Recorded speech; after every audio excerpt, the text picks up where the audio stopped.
a glass, let the worries slip away. Liquid lunch, we're living for today. There's Troy laughing with his gin and a grin, telling stories about where he's been. Boomer's got whiskey, he's loosening his tie, chasing dreams under a midday sky. The bartender knows us, he's mixing with flair. Every sip's a moment we're happy to share. Liquid lunch, pour it smooth, let it flow.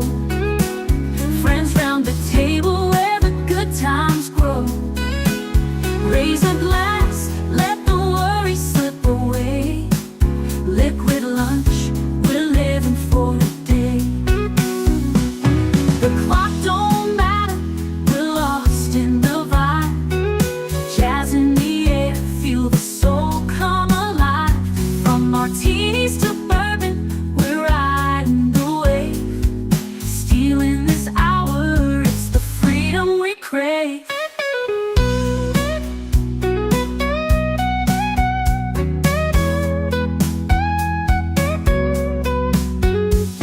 The sun's still shining, but we're in our zone.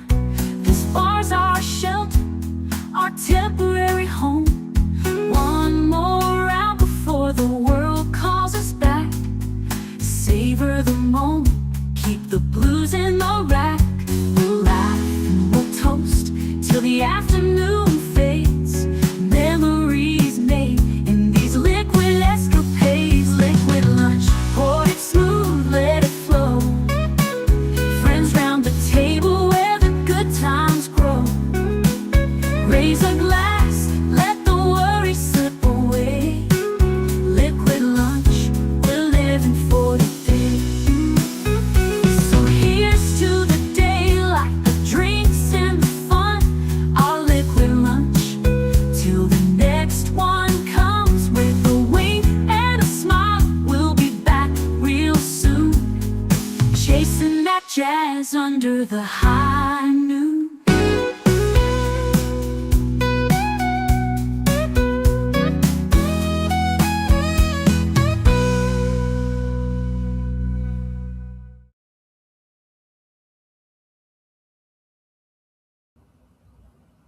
Va salute and welcome. Welcome to another week. Happy Monday to all of you. I hope you're all doing well. I guess today's a day that some people take off or some offices close because we have with us tonight, this afternoon, Netter of Netters Network. How you doing, my dear? Are you sipping on anything? I'm doing well. I need a fresh water, but yeah, I'm doing good. Good.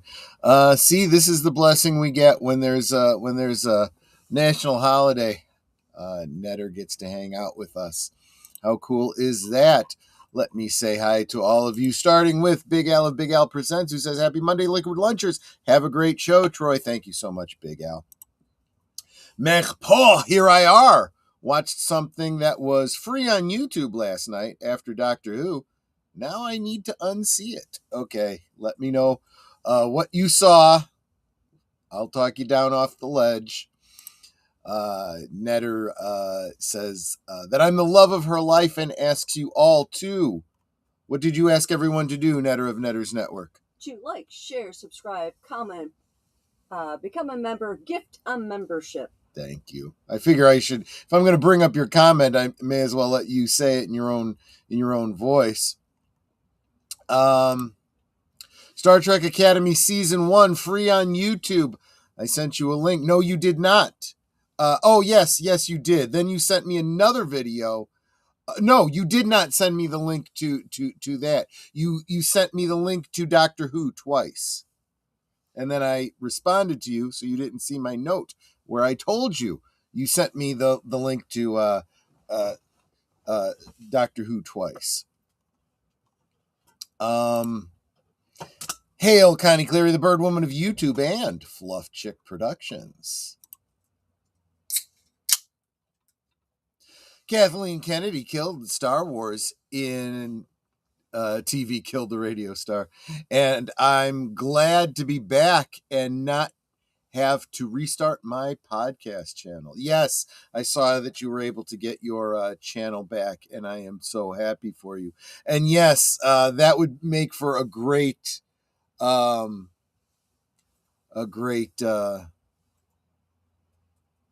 would it go? KK killed the wars in the stars. Something like that. Want to say hail to me and my deposed regime. Culture war survivor so far. Yes, we're all hanging in there. Let us hang together so we do not hang separately. Geek Flag with Nate knows. Like, share, subscribe, comment, and become a member. And if you were going to give a super chat of $5 or more, why not gift a membership instead and make our family grow? Yes, that would be wonderful. Yes, I will be hanging out with Real Wade Nation Gaming recap, but over on the Green Machine for a watch party of Tron Ares, which I've never seen before. And if you're feeling a little deja vu, that's because we were supposed to do that before, and that stream didn't happen. So we're going to take another stab at it on Sunday, February 1st. And next time you make your honey, lemon, and ginger, add a little bit of cinnamon. Ooh, that sounds good. Or maybe cloves. Actually, cloves would actually be a good idea. There are medicinal benefits to cloves. Dave Filoni will be no better than KK. The only difference is he will focus heavily on bringing all his animation to live action. Well, he's been doing that all along. Past his prologue, I don't think there will be any big surprises. If anything, it'll just get worse because I suspect that he may have actually been restrained by Kathleen Kennedy. I think it's actually going to get worse, but we'll see. That's just speculation on my part.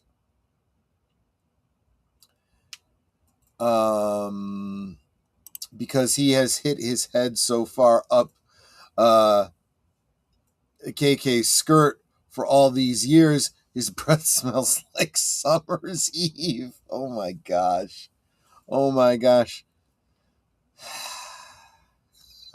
I got a joke to make, but I'm not in the middle of the day. Maybe post watershed. Yeah. So there you go. Anyway, I've got some thoughts. I don't know if this is a George Carlin quote or not, but it sounds like something George Carlin would say. When ideology is your identity, you have lost the ability to think critically. You become a walking slogan. And although this isn't a thankful Thursday, I am thankful that I don't consider myself to be a walking slogan. I am able to think critically, and I am open to people changing my mind about things. I am not reactionary. In fact, I tend to tell the people around me when they're being overly reactionary. Let's take a look at something that I think illustrates this pretty well.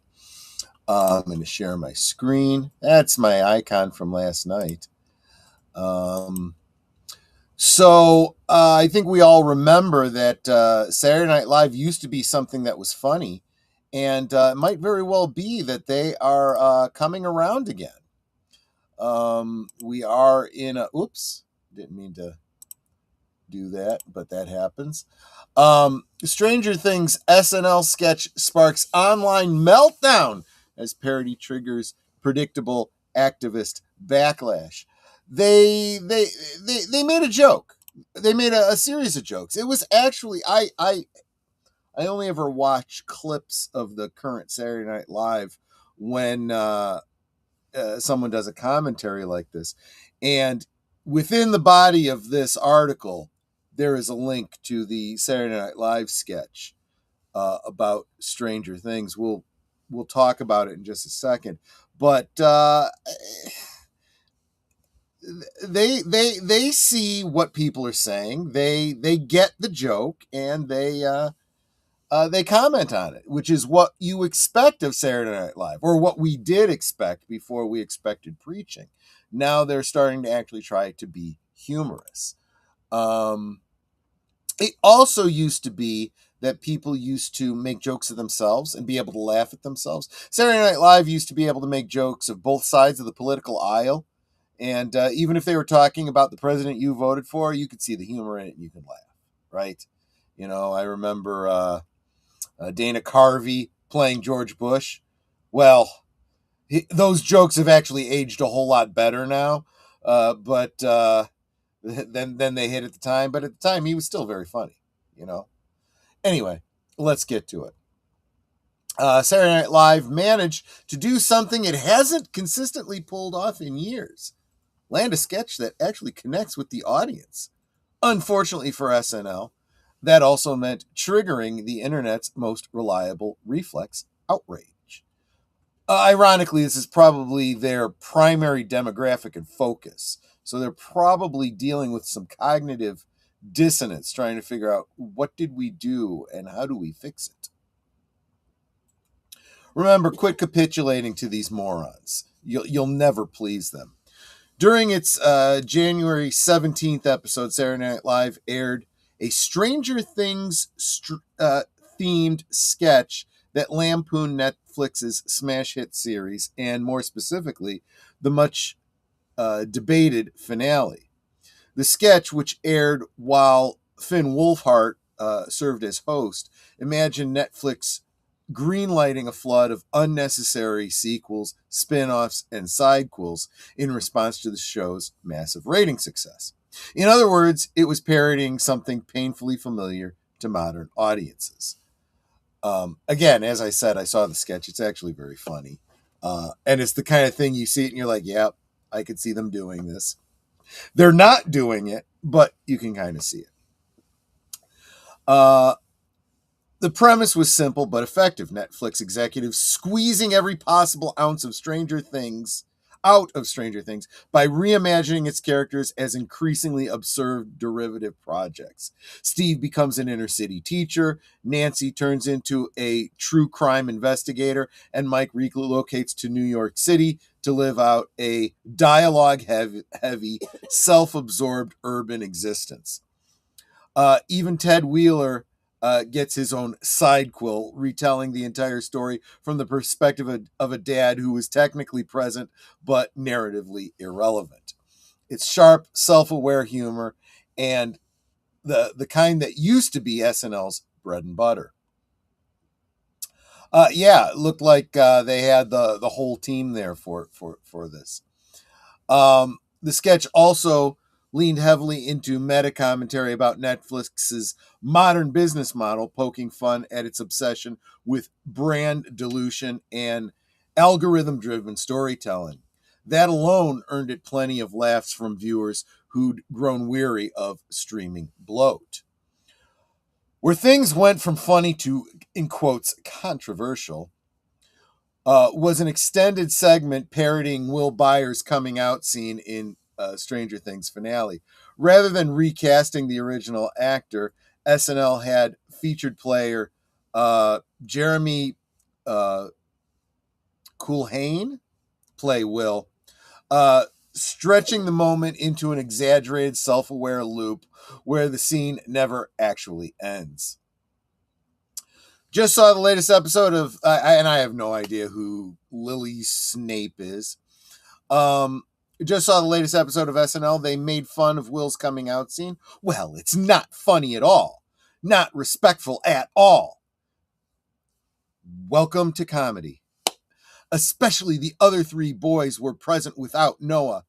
I think they should apologize to both Noah Schnapp and Will Byers. Will Byers is the fictional character, isn't he? I don't. I'm going to start apologizing to fictional characters now. The joke? Will can't appear in any of the spin-offs because his emotional monologue is still happening.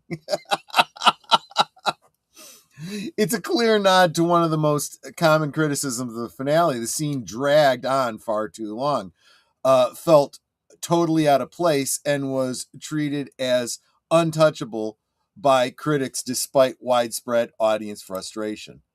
Yeah, I think less people are actually having a problem with the fact that the character was gay than the timing, the way they instituted it, and how long it dragged out. Yes, I am the first one who can make the defense of, yes, it made sense. Yes, the character was clearly gay for a very long time, and it needed to be addressed before they could go into the big battle, because it was the emotional leverage the villain was using against him. But damn, man, talk about a break step, you know. SNL joke about the sex lives of Stranger Things characters is beyond tasteless. How did Netflix let that happen? Well, Max and I started off hot and heavy, right? But then a couple years in, she just lies there like she's back in a coma. Yeah, that's funny, because that's the way relationships go. Get over it. Oh, wait a minute. We're probably talking about people who don't actually have sex lives. Never mind. I'm sorry. SNL didn't mock Will as a character, it mocked the execution of the scene, a distinction that, unsurprisingly, many online critics choose to ignore. They may not have the perspicacity to even understand that. You know, what normal people are able to absorb at face value, these people, I think they're all autists by design, just can't comprehend. Within hours, social media is lit up with accusations that SNL was attacking or mocking homosexuality, despite the sketch targeting a storytelling choice rather than an identity. Calls for apologies followed. Screenshots of angry posts circulated. Think pieces began to form, and yet scrolling further down revealed something else. Plenty of viewers pushing back. So this is the Lily Snape getting all bent out of shape, to which Kent Brocklin responds, "You want an apology issued to a fictional character, huh? Ah, see? He and I think alike on this, right?" Well, this is the level of dementia, right? That these autists have, right? They clearly have a warped perspective of reality. Yes, she probably does think that these characters are real because they're real to her. They're her truth. Many pointed out that parody is, by definition, supposed to exaggerate flaws. Others noted that Stranger Things is one of the most popular shows on the planet and therefore an obvious target for satire. Some even argued that SNL sketch was more entertaining and more honest than the finale it was parodying. That's actually kind of funny. That may sting, but it's not an unreasonable take. Remember, the best humor is funny because it's true. The reaction highlights a broader issue in modern entertainment culture. Certain creative decisions are treated as sacred, insulated from criticism by moral framing rather than narrative merit. When comedy dares to poke at those moments, the backlash often has little to do with the joke itself and everything to do with the discomfort over scrutiny. Again, when ideology becomes identity, right? You take every commentary on that ideology as a personal attack. That's what's happening with these people. Finn Wolfhard joked on SNL that he first learned what a woman looks like down there on Stranger Things, and the show cuts to a howling Demogorgon who thought this was okay. No one thought it was okay, but a lot of people thought it was funny. That really is kind of funny. Hell, they made a whole movie called Teeth. Go watch it. you dumbass. SNL didn't invent the criticism surrounding Stranger Things. It simply reflected it loudly, absurdly, and in front of a national audience. That's what parody is supposed to do. Duh. At the end of the day, the Stranger Things SNL sketch succeeded because it understood its target. It skewed Netflix's excess, highlighted fan frustration, and delivered jokes that resonated beyond the studio audience. The outrage cycle that followed was less a sign of failure and more confirmation that the sketch landed exactly where it was meant to, right? It's like, you people so lack self-awareness, you don't understand you're actually playing into the exact thing that you're bitching about. Oh my gosh, yeah. The one segment has the Wolfhart's character going to New York, and it shows that scene of him typing. And when I watched that in the episode, I said to Netter, I expected him to pull the sheet out of the typewriter and throw it like the old ABC, or was it CBS writer, whoever. Anyway, but this is a parody of Sex and the City, very clearly. Even the way he licks the glass before he sips his Cosmo, very, very funny. This article is currently is linked right now in the description. Make sure you go to that Park Place, read the article. They've got a link to the video that you should definitely see. Whether viewers loved it, hated it, or pretended not to watch it, one thing is clear. SNL briefly remembered how to be funny and culturally relevant again. And judging by the reaction, that might be what really upset people. Nothing succeeds like success. And if this video gets enough views, if there's enough talk about it, if it affects the ratings, SNL may decide, hey, this is a winning strategy. We've been declining for a very long time. Suddenly, we kick the hornet's nest, and we suddenly start getting views. Maybe this is the way to go. I'm not suggesting they start getting based or anything. I mean, let's not get carried away here, but I think this is a winning formula for them, and I would love to see more of it.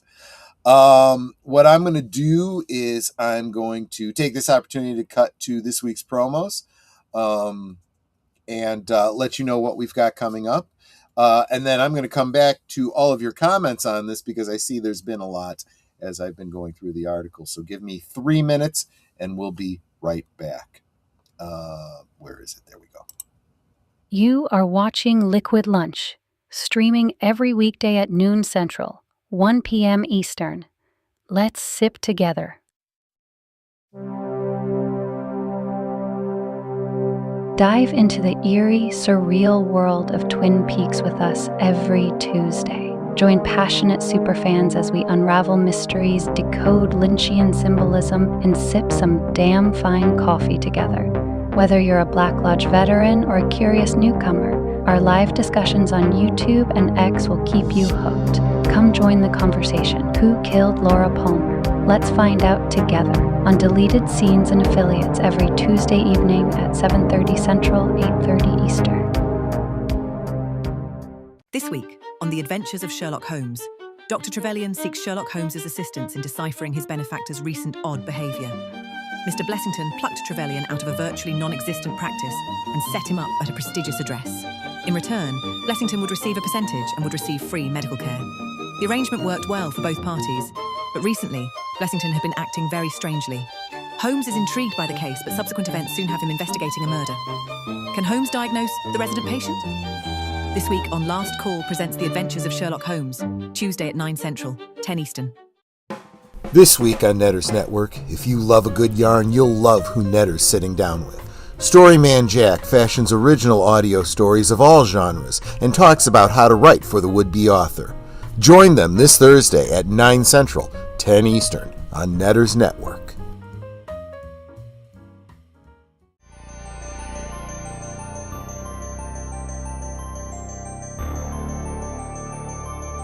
This week, on Saturday Night at the Movies, a death row guard learns that a gentle giant in his charge possesses a mysterious gift. Tom Hanks and Michael Clark Duncan star in this deep, compelling, and emotional narrative by Stephen King. It's The Green Mile, this Saturday on Netter's Network Retro Cinema, 9 Central, 10 Eastern. In a world where nearly all the entertainment is remakes, reboots, and rehashes of older properties, maybe it's worth it to get some commentary from people who experienced it all when it was novel and fresh. Catch Boomer and Pacelli on Geeky Geezers every Sunday night at 8 Central, 9 Eastern.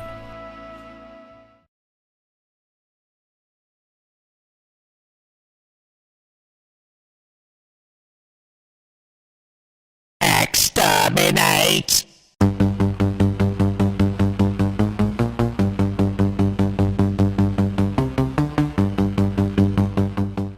We now return to our liquid lunch. Mark Melnikoff says, Captain Carton, the Hush Tom is hereby placed on standby to lead a task force to the Cryos system to quell an uprising against the Empire by the Cryotians.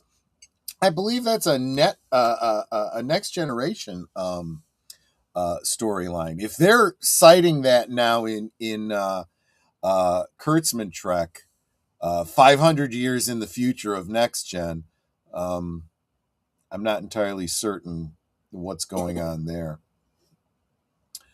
Welcome, Enigma Severus. Always good to see you, my friend.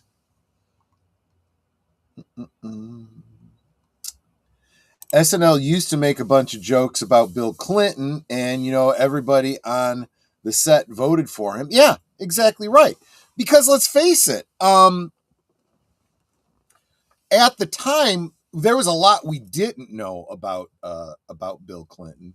But what we did know about him wasn't make or break for his presidency. I'm sorry.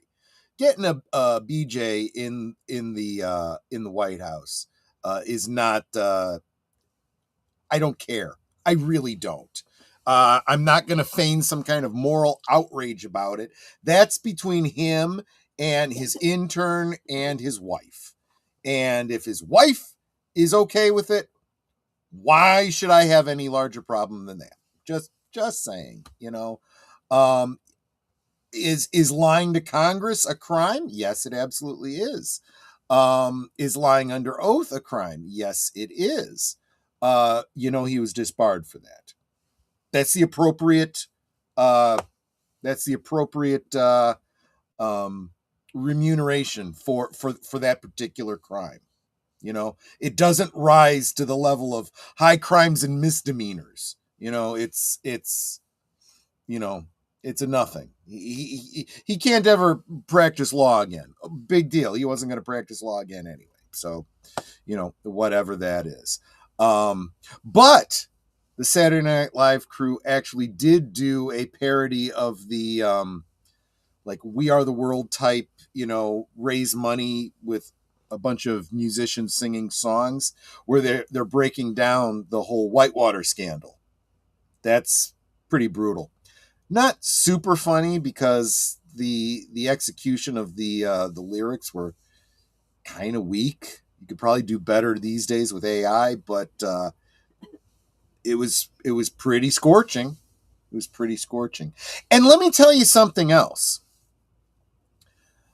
Being critical of your own side is the best way to send a message to your side to shape up, right?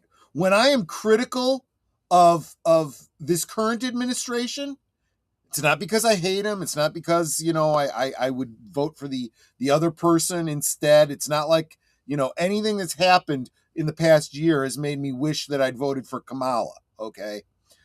But you send a message by getting your message out on social media. Believe it or not, Donald Trump is not, following me on X, but I start ripples in a pond that get other people talking, or I add my voice to a bunch of other people that are being critical of him, and he starts to get the message, oh, gee, we've gone a whole year without any indictments. Pam, what the hell are you doing? You know, just saying.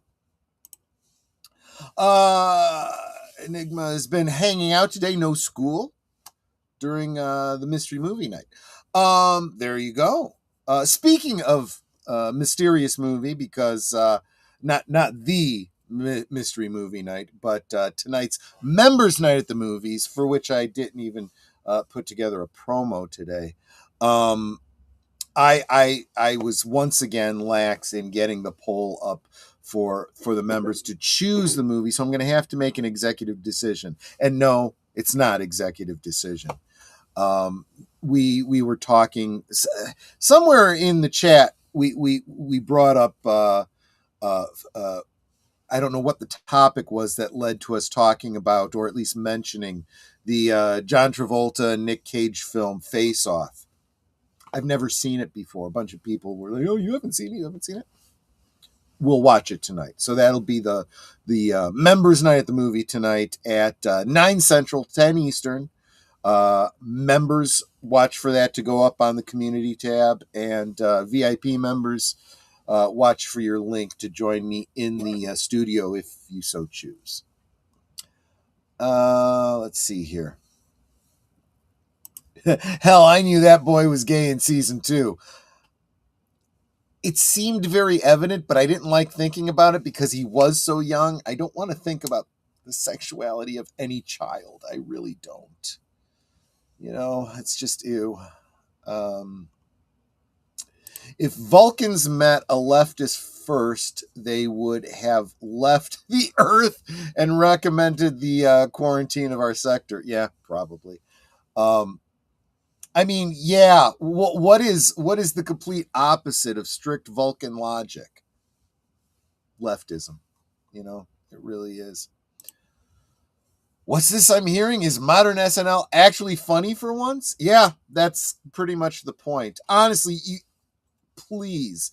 I always tell you that you should check out That Park Place, and I give you a link to the article that and I know you're probably not, because we already just read the article. Why am I going to go click on it? Well, do so this time so that you can then click on the video and watch this SNL sketch. I have no idea if the rest of the show was any good, but that sketch was absolutely worth it. Is it opposite day? Or maybe we've turned a corner. Maybe we hit a dead end and we're turning around. I'd like to think so. Good afternoon to you, David Pensack. Good to see you, my friend. Always good to see you. Saying hi to each other, which is always good. Still can't get used to these new screen names. Still don't understand why they changed and why some people's comments don't appear on my screen, yet they'll show up in the host's posts. Well, I can't speak to right now today. You should be seeing all of the chat right now in YouTube. However, if you're joining me for Geeky Geezers, Last Call sometimes, any of the streams where we're multi-streaming on other YouTube platforms, if Netter is streaming with me at the same time and you're on her channel, you're not going to see any of the chats that are coming up on my channel, and vice versa, unless I bring them up. That's just the way it goes. In theory, if someone were to comment right now on the Green Machine, you wouldn't see that comment unless I brought it up. But, you know, the Green Machine doesn't get a whole lot of traction. Let's be honest here. Charlotte Nightstar the Werewolf. Good to see you. Good to see you. And Aged Boomer, howdy. How you doing? Yeah. You dropped an article that for Sunday that I literally had just watched a commentary on and was debating whether or not it was Geeky Geezer material. I don't want to start sliding into politics, but unfortunately, when entertainment is just throwing themselves all over politics, we don't really have much choice in the matter. Troy, if you or I lie to Congress under oath, we would go to jail. I'm just saying. I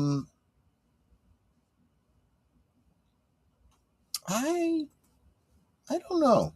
Maybe. Yeah, see, that's another interesting point. Remember, Congress is now operating under a whole different set of rules. They don't follow the same rules as the judiciary. They claim that no one is above the law, but they absolutely are above the law. Let's not be mistaken. Chatty blogger Mikey Suze says, so then, Troy, first impression of Star Trek Starfleet Academy. I have not watched it. I will not be watching it. If Mark gets me the link to watch it for free, I still won't watch it because I don't want to give them the engagement. But my current impression is that it is the last dying gasp of Kurtzman Trek, which is a good thing. So I'm glad that it is as ridiculous as it is turning out to be. Face Off is good. Again, something that movie critics need to always keep in mind is that films are also victim to the times. Popular methods of making films is something sometimes not as popular as it once was. That's true. Just last night, during the stream, we were watching Doctor Who. We're going back and watching Doctor Who from the very, very beginning. And I mean like 1963 Doctor Who, William Hartnell in black and white. And a viewer came in and said, oh, wow, this is in black and white. I'm like, yep.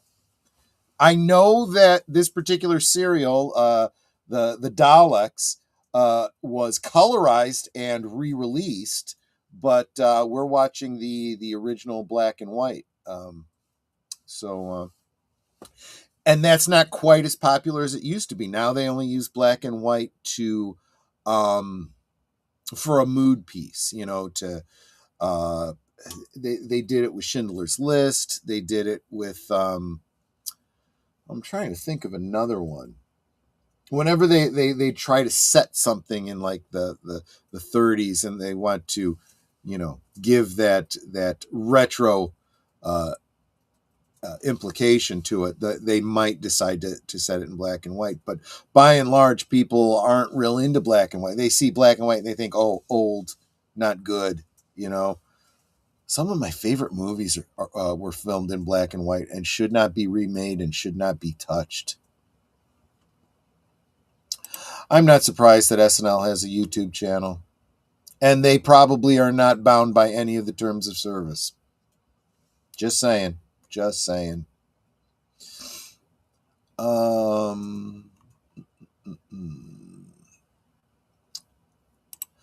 Today is World Snow Day, and it's snowing here in Toronto. Yeah. It is 4 degrees Fahrenheit here in the Chicagoland area. When I started this stream, though, it was -1. So it got warmer, I suppose. We were getting snow, but it is so cold and just windy enough that it is not accumulating. It is drifting, which is good because if you think about it, if it's right around 32 degrees, the pavement might be holding enough warmth that when that snow hits, it melts and then it freezes and then snow starts to accumulate on top of that. Whereas if it starts out ridiculously cold, there is no melting at all. So it literally sits there on top of the pavement dry. And then when the wind blows, those flakes just go flying. So you don't have to shovel, which is nice. It's especially nice that I don't have to go out in it. 80s had great originality, but no good technology or lack of good means to make really good effects. I disagree with that. I understand what you're saying, but the way you actually said it isn't true. Go back and watch the original The Thing. Well, not the original, not The Thing from Another World. The one with Kurt Russell.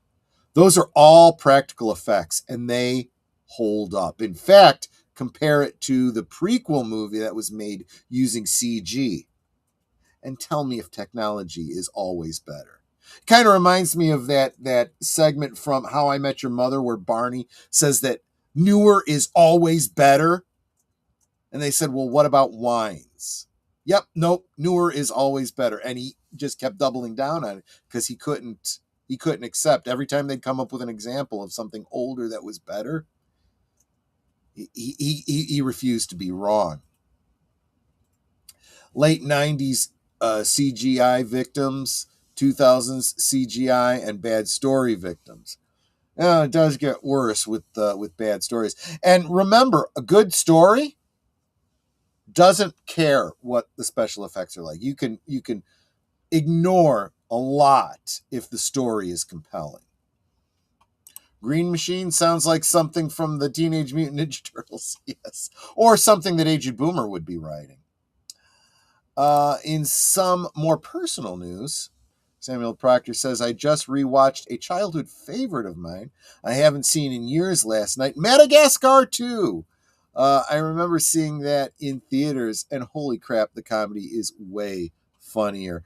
I'll tell you, I love the Madagascar movies. I particularly like those penguins. I think they got a spin-off. I think they got a spin-off series. Really, really like the penguins. I think they were called like the Penguins of Madagascar or something like that. Troy, you can always use that article for a liquid lunch if you prefer. Which one was that?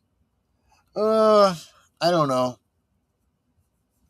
I also, part of and I've mentioned this before, one of the benefits of Geeky Geezers is it is a weekly show.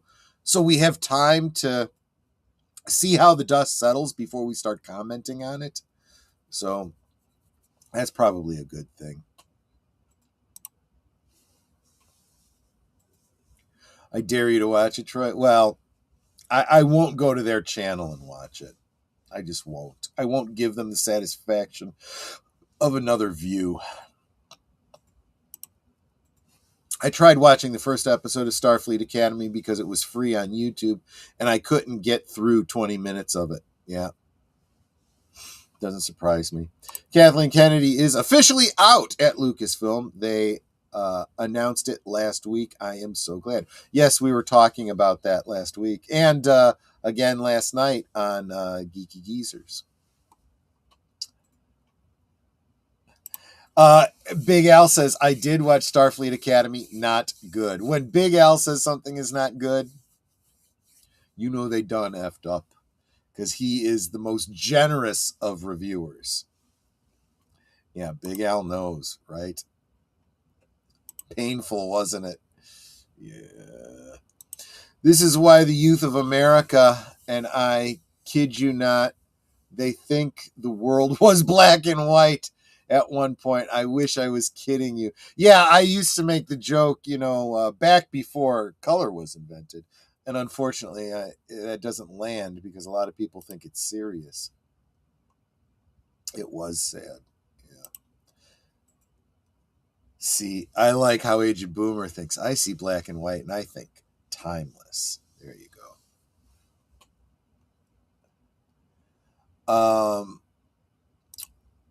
So you got 22 with snow. So up in Toronto, up in the Great White North, you're actually warmer than we are here in Chicago. Sucks to be me. It is 4 degrees outside. How many degrees do you see?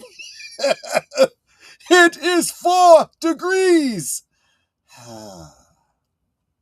And Tired Midnight Blogger says, it's lunchtime. Welcome. Good to see you. Curtis Selby, the Tired Midnight Blogger. I am not saying that there was some good nuggets and well done films, Star Wars and The Thing and a few others, but the vast majority of the films could have been much better with more practical effects. I mean, on the one hand, you're arguing against practical effects. You want more technology, but then you're saying that the vast majority could be better with more practical effects. Not sure what you're trying to say here, Enigma. You are an enigma. You're going back and forth on that, so I'm not sure. Most modern filmmakers fail at making the black and white of the studio era look good when they try to evoke that look. Digital cameras and modern lighting techniques are very different. Yep. If you were here, I did a watch party of Trouble Is My Business with the filmmaker Tom Conkle. And he was explaining that because of the distributor, they forced him to do it in color when he wanted to do it in black and white. So he actually did both, and his Blu-ray contains both the black and white and the color version. And he pointed out that he chose colors in everything, backgrounds, clothing, makeup, everything, with the mindset that it was going to be in black and white. And what you should really do is, there are some videos out there that talk about color in black and white, and how very strange makeup was used in the black and white era. You would have women wearing browns instead of reds because, like brown lips, because with browns and lighter and darker shades of brown, they could get the hue that they wanted, the level of gray, so to speak, in black and white. If you went with red lips, they would come out black. So, and there's a lot of things that are like that. If you were to ever see what the Addams Family house, the interiors looked like, the main sitting room, lots of yellows and pinks. It's weird looking, but it looks great in black and white. And it's the kinds of colors that don't go together. If you saw it in real life, no one would ever actually do that. The only reason you do it is because you know how it's going to turn out in black and white. Films need a lot of light and contrast, whereas digital prefers darker and less contrast. I think they're even doing it wrong in digital, too. When you watch a movie and you can't see an effing thing and you have no idea what's going on because it's so damn dark, you need to go back to the days of the early days of movies, when they used to film night scenes in the middle of the day with a blue filter over them. Just saying.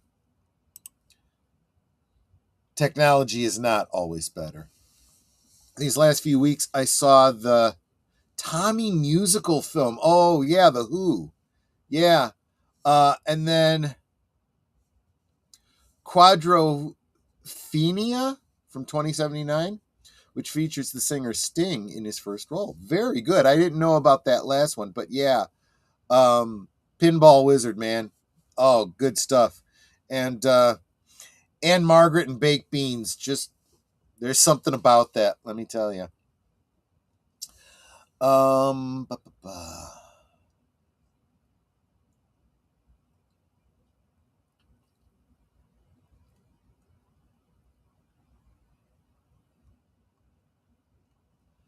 I tried to leer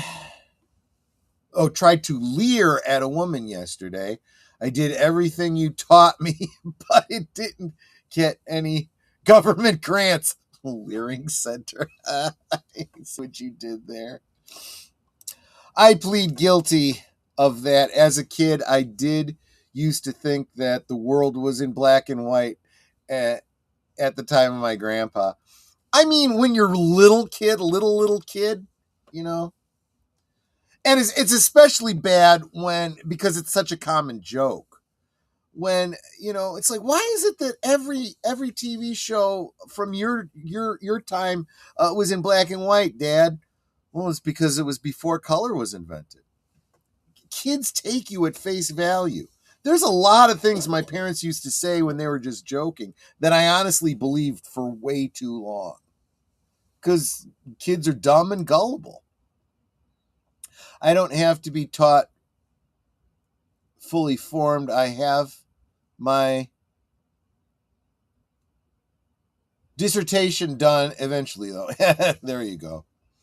There are some films that can balance CGI, practical visual effects together. Yes, when done right, I always say right tool for the right job, right? There is a whole lot less CG in the first Jurassic Park film than you think there is. A lot less. And when you watch Fallout is a great example of a great blending of practical effects and CG. Not rotoscoping, but green screen. Every scene that you see the ghoul in, it's a practical effect. He's wearing makeup, but his nose is removed digitally. And what's really great is when you see him from the side, you know that scene had to be filmed twice. Once with him doing his acting and once when he's not there, so all they have is the background. They probably don't need to film entirely for the background. They just need a clip. But if it's a motion shot where the camera's moving, yeah, it's got to be motion controlled. The Corridor Crew does a couple of great videos about motion control and how it was done in Lord of the Rings. Lord of the Rings is another great one where it used forced perspective, digital effects, practical effects, really good stuff. Troy, have you watched documentary? It's on Tubi. If you haven't, love those practical effects. Robodoc. I don't know what that is, but I'll look into it. Yeah. Don't fall for it, Troy. Enigma Severus is actually using advanced learning methods on you. Any minute now, you will be sending him your debit card and PIN. Yeah, well, good luck on that. It's all about those leering moments. Though the strange makeup color is more of the silent era and the early talkies, they kind of faded into more normal ones later on while they were still doing black and white. Yeah, they were able to soften and they got much better with the lighting as time went on. That's true. So they could get away with a lot more. Plus, the eventual evolution was then eventually you had television.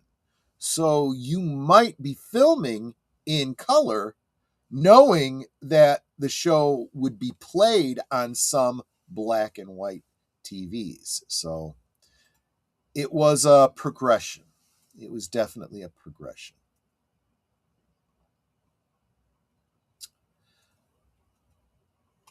Yes, I agree with David. Black and white films of the 30s and 40s are gorgeous. Troy, my wife, has an aunt that lives in Chicago. She lives on Lakeshore Drive. She must have some jingles jangling in her pocket. Actually, she probably doesn't even use cash. Let me see if I get the point. A lot of films from the 80s could have been improved with a better balance of practical and computer effects.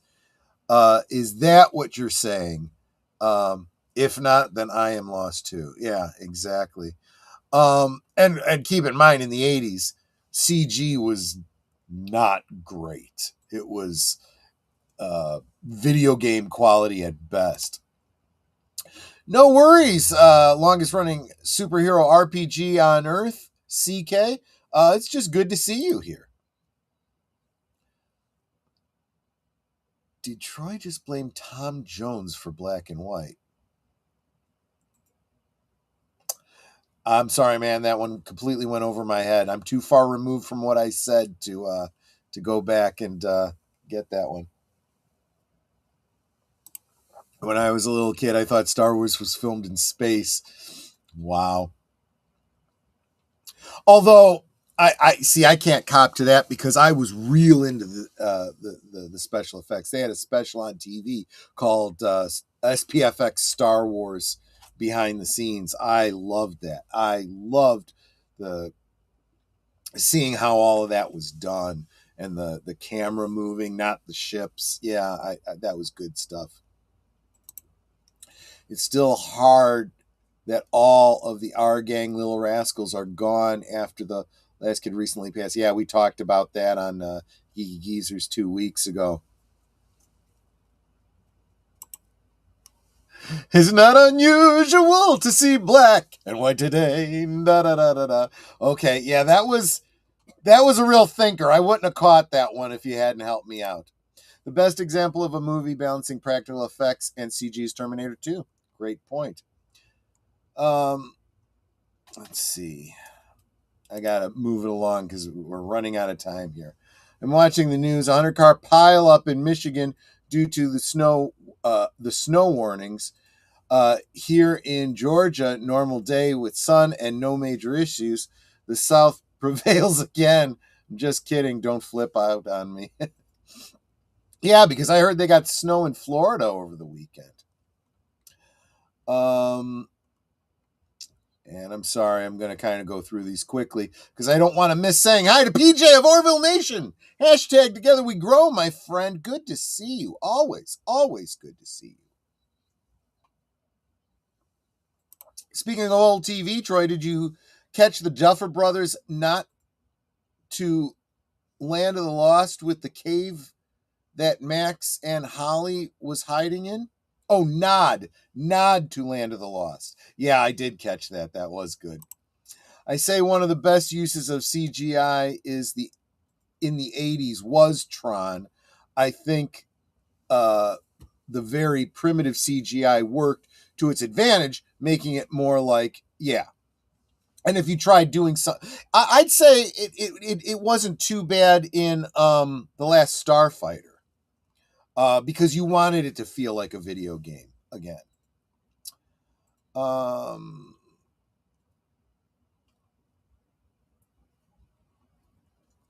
Anyway, that brings me to the end of the chat, and that brings me to the end of the show. I need to wrap this up quickly because some of you might need to get back to work. I need to get back to work. I really do. I have a lot to do.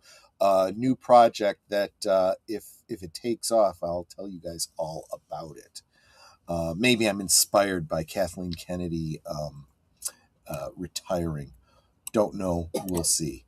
But guys, I want to thank you so much for hanging out with me and sharing your Martin Luther King Day liquid lunch with me. I hope you guys all take care of yourselves. Stay warm out there. It's very, very chilly for most of my listening audience. Take care of yourselves, stay hydrated, drink responsibly, and I'll see you on the next one. Take care, everybody. Where's those closing credits? There we go. Goodbye. Hope to see you again real soon.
So here's to the daylight, the drinks and the fun, our liquid lunch, till the next one comes.